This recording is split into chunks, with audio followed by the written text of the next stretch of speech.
अब चर्चा करते हैं ज्ञान का महत्व सर्वोपरि है। गरुड़ पुराण में भी सिद्धांत रूप से यही कहा गया है कि जो मनुष्य ज्ञानी और सदाचारी होता है उसकी सदैव सद्गति होती है और वह मरने के उपरांत स्वयं ही उत्तम लोकों में जाता है। जबकि सांसारिक माया मोह और स्वार्थ से फंसे हुए व्यक्तियों की दुर्दशा का वर्णन करने के साथ ही उसमें यह भी कहा गया है कि आहार करना, मैथुन, निद्रा, भय, क्रोध आदि प्रवृत्तियाँ तो सभी प्राणियों में पाई जाती हैं, पर विवेक यानी ज्ञान का होना बड़ा दुर्लभ है। भौतिक जगत में प्राणी श्रेष्ठ माने गए हैं। प्राणियों में बुद्धि युक्त श्रेष्ठ होते हैं। बुद्धि युक्तों में मनुष्यों को सबसे बड़ा कहा गया है।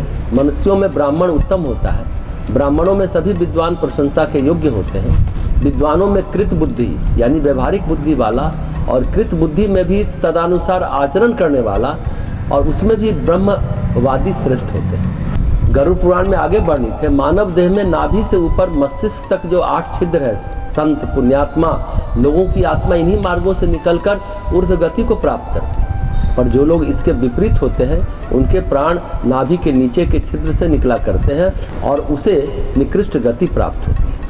पर उपनिषदों तथा गीता आदि में जहाँ केवल ज्ञान मार्ग की श्रेष्ठता का निरूपण करके मनुष्यों को कर्म करने के लिए स्वतंत्र छोड़ दिया गया है, वहाँ गरुड़ पुराण में लौकिक व्यवहार का भी विस्तार के साथ वर्णन किया गया है और लोग उन कर्मों को करने में लापरवाही न करें। इसलिए इसको यमपुरी तथा नरकों के कष्टों का हर तरह से भय दिखाया गया है। ईश्वर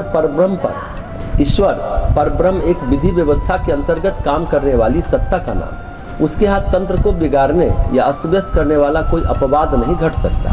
शास्त्रकार ने कहा है वह काल रूप ईश्वर जन्म मरणादि व्यवस्था के बाहर कोई कार्य नहीं करता। यह सब कुछ व्यवस्थानुसार ही चल रहा है। महाभारत के वन पर्व में उल्लेख आता है मनुष्य जो शुभ या अशुभ कार्य करता है उसका फल उसे अवश्य भोगना पड़ता है, इसमें संशय नहीं है।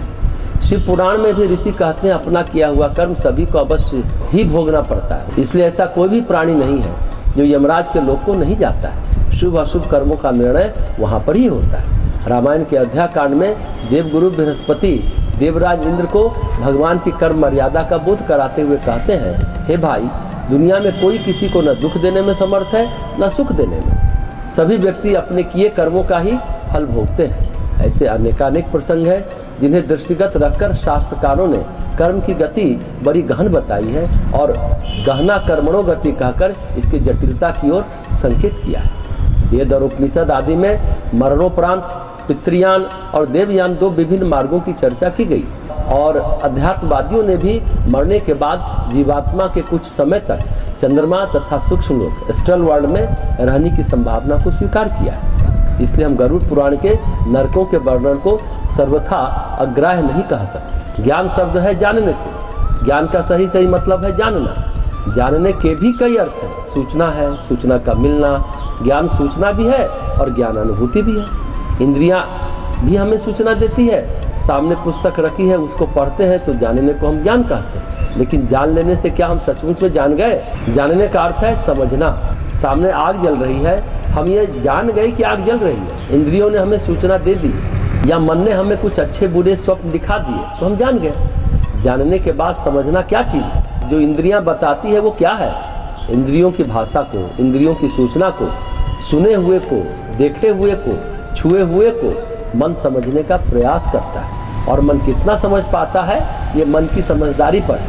मन समझ जाए, समझने के बाद भी कुछ बाकी रह जाता है ज्ञान में। सिर्फ जान लिया, समझ लिया, लेकिन समझने के बाद भी ये बाकी है कि आपको क्या करना है। ये आदमी जो सामने लाठी लिए खड़ा है या फूल माला लिए खड़ा है, क्या कर रहा है? हर चाकू लिया आदमी कातिल नहीं होता है, वह सर्जन भी हो सकता है। और हर लाठी लिया आदमी सिर्फ फोड़ने नहीं आता, आपकी रक्षा के लिए भी खड़ा हो सकता है। तो सूचना यानी जानकारी, जानकारी को जानना और समझना, जानने को समझना, ये तीसरी बात। चौथी बात ये है समझदारों के हिसाब से सोचना और निर्णय करना। क्या निर्णय करना?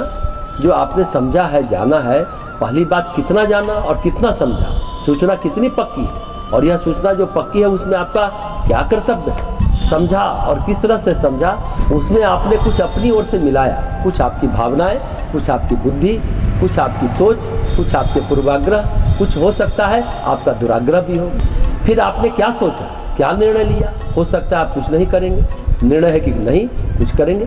तो बात यह है कि सूचना से लेकर, जानने से लेकर, समझने तक, समझने से लेकर के उस समझे के अनुसार कुछ करने से लेकर के इसमें भागीदारी होती है आपकी इंद्रियां, आपका मन। सिर्फ आँख कान नाक ही नहीं, एक इंद्रिया तो पूरे शरीर में फैली हुई है। स्पर्श इंद्रियां पूरे शरीर में चहुं ओर से व्याप्त, जहाँ आपको छुआ जाए वही आपको एहसास होता है, वह भी तो इंद्रियां हैं। फिर समझ के अनुसार सही निर्णय लेना, यानी कि परसेप्शन, कॉग्निशन, इमोशन, फिर डिसीजन, ये सब मिलकर कहलाता है ज्ञान। और ये ज्ञान आपको कितना है, कितनी मात्रा में है, पहली बात यह है। जैसे मनुष्य का शरीर है, इसको हम भी समझते हैं, हमारी माँ भी समझती है, हमारे पुरखे भी समझते हैं, इसको डॉक्टर भी समझता है और इसको मनोवैज्ञानिक भी समझता है, आयुर्वेद चिकित्सा विज्ञानी भी समझते हैं। लेकिन सबके देखने में फ़र्क है, सब अपनी अपनी समझ के अनुसार अपने अपने निर्णय देते हैं। बोलेगा डायबिटीज है, तनाव के कारण हुआ, साइकिट्रिस्ट उस हिसाब से गोली देगा, अंग्रेजी दवा कोई देगा, कोई आयुर्वेद की दवा देगा, आयुर्वेद आचार्य आयुर्वेद की दवा देगा, मेडिकल डॉक्टर एलोपैथ की दवा देगा। अब इस ज्ञान में दोष भी है, आपने कितना सही सुना, कितना सही देखा और कितना सही समझा।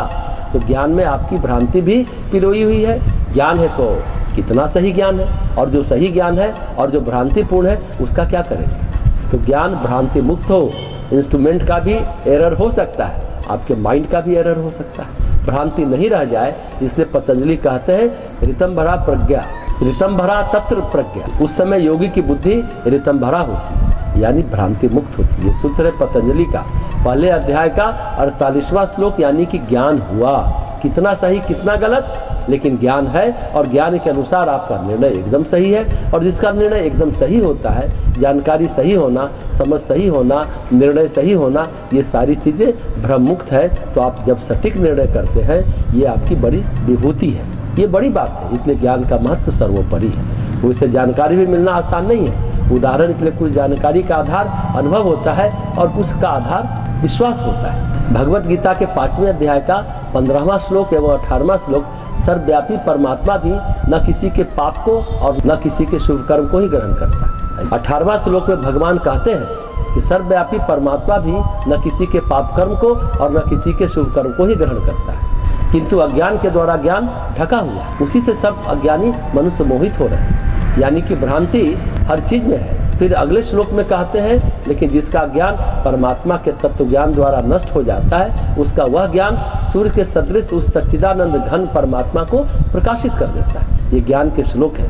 ये 15वां और 16वां है। अगला श्लोक है जिनका मन तद्रुप हो रहा है, ऐसे तत्परायण पुरुष ज्ञान के द्वारा पाप रहित होकर परम गति को प्राप्त होते हैं। माँ की गोद में ज्ञान मिलना शुरू हुआ, नर्सरी में ज्ञान मिलना शुरू हुआ, कक्षा 1 में ज्ञान मिलना शुरू हुआ, ज्ञान मिलता ही रहता है। ज्ञानी जन विद्या और विनय युक्त व्यक्ति में गौ, हाथी, कुत्ते और चंडाल में समदर्शी होते हैं। ये ज्ञान है। समदर्शी नहीं हुए, ये ज्ञान है। ये ज्ञान बताया गीता में। आगे भगवान कहते हैं कि जिनका मन संभाव में स्थित है, उनके द्वारा जीवित अवस्था में संपूर्ण संसार जीत लिया गया है, क्योंकि सच्चिदानंद परमात्मा निर्दोष और सम है। ये क्या है? ज्ञान। ज्ञान हुआ क्या? इतनी बातें हो और भ्रांति मुक्त हो। गीता के 6 अध्याय के 8वें श्लोक में भी चर्चा है ज्ञान की, जिसका अंतःकरण ज्ञान विज्ञान से तृप्त है। ज्ञान है जानकारी, विज्ञान है अति समझ, दोनों में ज्ञान। जिसकी इंद्रियां भली भांति जीती हुई है और जिसके लिए मिट्टी पत्थर और सुवर्ण समान है, ऐसा योगी भगवत प्राप्त। उसके लिए जन्म क्या मृत्यु क्या, वह सभी में संभाव रहता है। उसकी आत्मा की अजरता और अमरता पर दृढ़ विश्वास रहता है। उसके लिए मृत्यु परिवर्तन का प्रतीक है। उसकी यह सोच उसे संभाव में रखती है। एक पादरी ऑस्टिन ने एक नया गिरजाघर बनाया। एक चित्रकार को बुलाकर प्रवेश द्वार पर मृत्यु का बड़ा चित्र बनाने का आदेश दिया। पादरी का कथन था, जो मृत्यु का स्मरण न करेगा वह ईश्वर के दरबार में प्रवेश न कर सके। चित्र बनकर तैयार हो गया। मौत के हाथ में तेज धार वाला कुल्हाड़ा था। पादरी ने पूछा, यह क्यों? चित्रकार ने कहा, मौत सबको काट पीट कर जो रख देती है। पादरी ने सुधार का निर्देश दिया और कहा, कुल्हाड़ी हटाकर उसके स्थान पर चाबी भर मौत के हाथ में थमा दो। परिवर्तन करते समय चित्रकार ने कारण पूछा।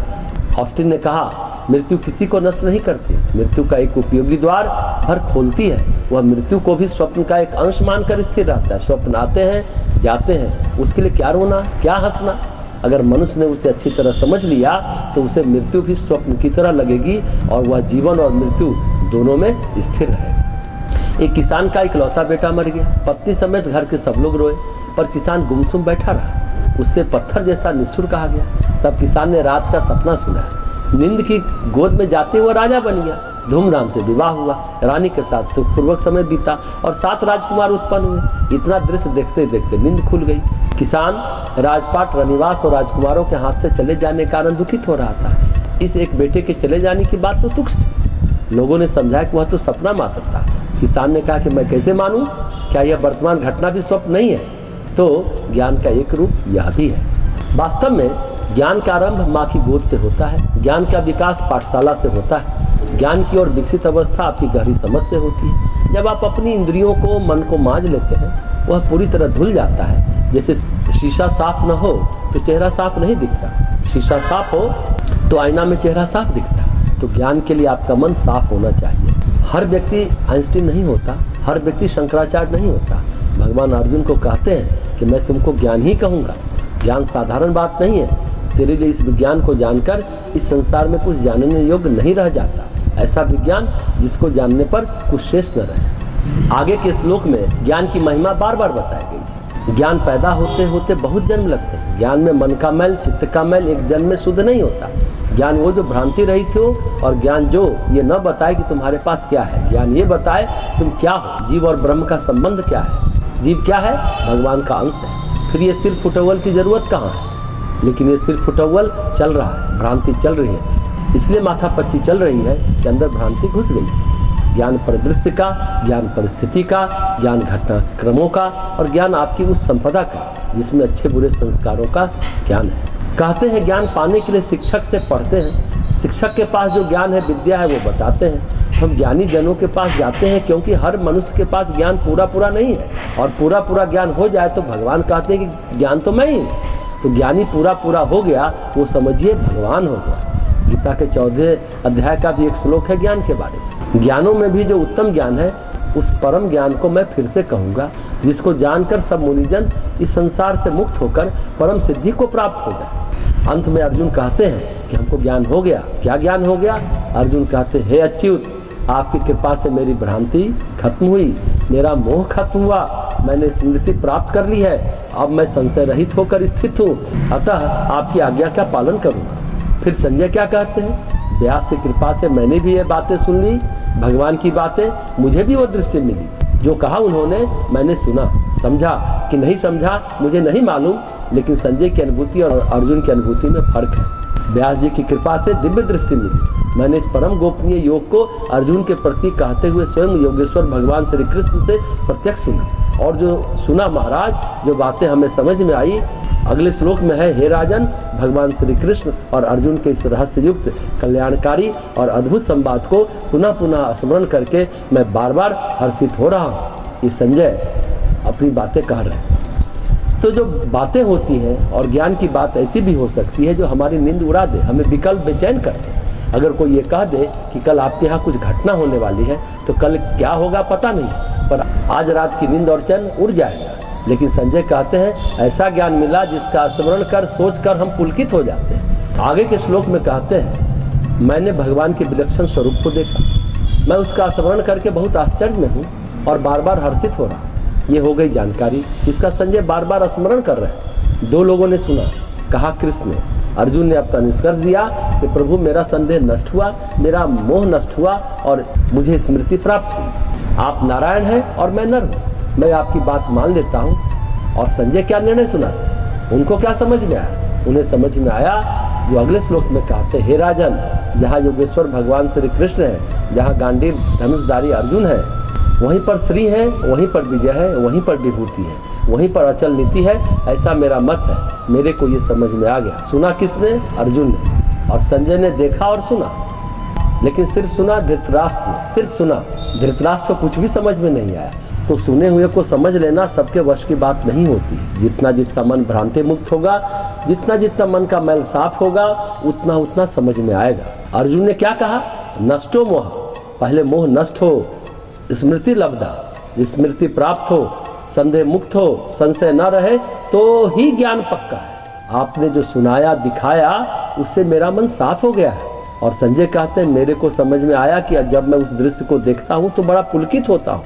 बहुत बड़ा दृश्य देखा हमने, मुझे भी ज्ञान मिला। अब अर्जुन की तरह आत्मज्ञान हुआ नहीं हुआ, लेकिन मुझे इतना समझ में आया कि कृष्ण भगवान है तो सब हो जाएगा। आत्मज्ञान हुआ कि नहीं हुआ, लेकिन कृष्ण भगवान है तो वहाँ सब कुछ ठीक होने वाला है। और धृतराष्ट्र को कुछ समझ में नहीं आया। 3 ही सुनने वाले थे, एक कहने वाले कृष्ण, एक अर्जुन सुनने वाले, एक सुनने वाले थे संजय, एक सुनने वाले थे धृतराष्ट्र महाराज। लेकिन धृतराष्ट्र को समझ में कुछ नहीं आया। धृतराष्ट्र नष्टो मोहा स्मृति लब्धा नहीं कह पाया। तो जानकारी आपकी, अनुभूति आपका, समझ निर्णय आपका, तीनों को मिलाकर ज्ञान को एक सम्यक रूप देते हैं। गरुड़ पुराण तब समझ में आएगा जब आपको जिंदगी समझ में आएगी। ये जीवन जुड़ा हुआ है जन्म और मृत्यु पास से। जन्म से पहले भी कुछ है और मृत्यु के बाद भी कुछ और है। आपको यह है कि हट बेकार ये बात है, जन्म से पहले क्या था? कुछ नहीं था, पैदा हो गया अचानक, और मृत्यु के बाद क्या होगा? शमशान में जला दिया जाएगा। मृत्यु के बाद भी कुछ है क्या? वैसे व्यक्ति जो कहेंगे कुछ नहीं है, ऐसे व्यक्तियों के लिए गरुड़ पुराण नहीं है। जब कुछ है ही नहीं तो गरुड़ पुराण क्या करेगा? या नहीं कहो कि है, जीवन को सही समझ चुके हैं तो ये समझ सकेंगे कि हमने वर्तमान जीवन में अपनी पिछली भ्रांतियों को, दुर्बलताओं को, गलतियों को सही किया है। अगर कुछ बाकी रह गया है, मन के कासाय कलमस, हमारे दिवंगत आत्मा के, चाहे माँ हो, पिता हो, चाहे कोई और हो, कुछ बाकी रह गया है तो हम अपने सुकर्मों से, सत्कर्मों से, श्रद्धा से, श्राद्ध से, तर्पण से, मार्जन से उन प्रक्रियाओं को पूरा करके वो काम कर देते हैं और उनकी आत्मा को ऊर्ध्वगति पाने में मदद करते हैं। इसलिए ज्ञान की बड़ी महिमा है। और ज्ञान की संपूर्णता हो तो भगवान, अपूर्णता हो तो मनुष्य। और जो ज्ञान की अपूर्णता को पूर्ण बनाने के लिए प्रयत्नशील है उसको हम लोग कहेंगे समझदार इंसान। सारी चीज़ें हमारी समझ में नहीं आती हैं। इसलिए भगवान गीता में कहते हैं तद विधि प्रणिपातेन परिप्रश्नेन सेवया। ज्ञान प्राप्ति करने के लिए श्रद्धा, जिज्ञासा और सेवा का भाव चाहिए। लेकिन धृतराष्ट्र नहीं मान सके। व्यास ने समझाया नहीं माने, कृष्ण ने समझाया नहीं माने, कृपाचार्य ने समझाया नहीं माने। फिर उस समझाने का क्या मतलब हुआ? जब आप न माने तो ग्रहणशीलता, स्वीकारता, अहंकार विहीनता, अभिमान का न रहना, आप सुनने के लिए तत्पर हो, समझने के लिए तत्पर हो। भीष्म इतना ही तो समझाते हैं, 5 गांव ही दे दो, दोनों बच्चों को बांट दो, भेद मत करो, दोनों बच्चों को दे दो। लेकिन धृतराष्ट्र निष्कर्ष क्या निकालते हैं? तापश्री, आपने कितने दिनों बाद मुझे पुत्र कहकर संबोधित किया है, मैं बड़ा प्रसन्न हूँ, करना धरना कुछ नहीं है। तापश्री, आप तो भूल ही गए थे कि पुत्र कहना, बहुत दिनों बाद आपने मुझे पुत्र कहा। भीष्म अपना माथा ठोक लिए, वो क्या करते? समझ नहीं पाया धृतराष्ट्र। इस संसार में सबसे बड़ा गुरु है ईश्वर। ज्ञान न मिले इंसान से तो भगवान की शरण में चलेगा। तो ज्ञान वह है जो नर को नारायण बना देता है। ज्ञान वह है जो आपको विभूति संपन्न, ऐश्वर्य संपन्न, प्रकाश, प्राण और ऊर्जा से भर देता है। ज्ञान वह है जो आपके सारे बंधन खोल देता है। ज्ञान वो है जो आपके अंधियारे घर में दिवाली कर देता है। ज्ञान वो है जो आपकी अपूर्णता को संपूर्णता में बदल देता है। ज्ञान वो है जिससे आप वरण्य, पूजनीय और महान बन जाते हैं। ज्ञान वो है जो आपसे कहता है कि अभी और शेष है, मांझते रहो, अपने को संतुष्ट मत हो जाओ, कहीं पर भी भ्रांति न रह जाए। ध्यान रखें, जब तक संपूर्ण उपलब्धि नहीं मिल जाती तब तक भ्रांतियों का निराकरण करते रहे। बाल कवि बैरागी मध्य प्रदेश के थे, बड़े अच्छे कवि थे। उन्होंने कहा था दिनकर डूब गया, वो भी राज्यसभा और लोकसभा के सदस्य रहे थे। दिनकर महान कवि थे। दिनकर ने कितनी कविताएं लिखी, उर्वशी लिखी, परशुराम की प्रतिज्ञा, हुंकार, प्रतीक्षा, कितने काव्य लिखे। और एक लिखी रश्मि रथी। रश्मि रथी कहीं उनके प्राणों में समा गई। सभी कविता नहीं समाई, उर्वशी नहीं समाई। वो तिरुपति बालाजी गए और अपनी कथा और अपना काव्य लेकर कहा, महाराज मैं आपकी कथा लेकर आया हूँ, मैं ब्राह्मण हूँ और आपको अपना ही काव्य सुना रहा हूँ, मैं आपका ही गुणगान कर रहा हूँ। महाराज आप यहाँ से खाली हाथ नहीं लौटाना, दक्षिणा मांग रहा हूँ, बिना दक्षिणा लिए मैं जाऊँगा नहीं। और वहीं पर उन्होंने अपने शरीर का त्याग कर दिया। कवि बहुत हुए हैं लेकिन ऐसा कभी नहीं हुआ जिसने अपना काव्य पाठ किया भगवान के द्वार पर, भगवान के सामने, उसने उनसे एकता प्राप्त कर ली। दिनकर को क्या सूझी होगी? बिहार में रहने वाले दिनकर सिमरिया बेगूसराय में पेड़ के नीचे गांव में बैठकर कविता करने वाले दिनकर पहुंच गए तिरुपति बालाजी। बालाजी में तो आज भी आदमी जाते हैं, कोई 100 किलो 200 किलो सोना चढ़ाते हैं। सोना चढ़ाएंगे तो मन्नत ही मांगे। कितने लोग बालाजी जाते हैं, कितने लोग मन्नत मांगते हैं। दिनकर जी भी बालाजी गए, लेकिन क्या दिनकर जी को गरुड़ पुराण की जरूरत पड़ेगी? अरे वो महाराज गरुड़ ध्वज के सामने ही, विष्णु जी के सामने ही, बालाजी के सामने ही गरुड़ को गरुड़ पुराण सुना है और उन्हीं के सामने वरदान ले लिया अपने को सफल, सुफल, संपन्न, संपूर्ण बनाने का। इसलिए इसी मृत्यु को कहते हैं, इस मरण से कब डरे मेरे मन आनंद है, कब मरियो कब पाइयो पूर्ण परमानंद। बाल कवि बैरागी उनके राज्यसभा के सदस्य होने से उनको थोड़ी दिक्कत हुई थी, इसलिए उन्होंने कहा था दिनकर डूब गया। लेकिन सच्चाई क्या है? दिनकर डूबे? दिनकर तो और भी प्रकाशित हो गए। तो जीवन को समझने की कुछ लोग कोशिश करते हैं, लेकिन कुछ बिरले होते हैं जो मृत्यु को समझते हैं, और जो मृत्यु को समझते हैं उन्हीं के लिए गरुड़ पुराण का महत्व है और गरुड़ ध्वज का महत्व। ये ज्ञान जितना जिसको समझ में आए, हाँ, उस अवधि में जब घर में किसी की मृत्यु होती है तो व्यक्ति बहुत संजीदगी से जीवन को और जीवन के आयामों को बहुत संजीदगी से सुनता और समझने की कोशिश करता है। लेकिन जो जीवन को संपूर्णता से समझता है, जो जन्म के पूर्व और मृत्यु के पश्चात के रहस्य को जानना चाहता है, उनके लिए गरुड़ पुराण बहुत महत्वपूर्ण है। गरुड़ पुराण सिर्फ मृत्यु ही नहीं सिखाता, जीवन को संपूर्ण रीति से समझना सिखाता है कि ये जीवन जो है जन्म के पूर्व भी था, मृत्यु के पश्चात भी है। जन्म के पूर्व जो था उसे संवारा जीवन भर, और जो कसर रह गई उस जीवन को मृत्यु के पश्चात आप संवार लीजिए।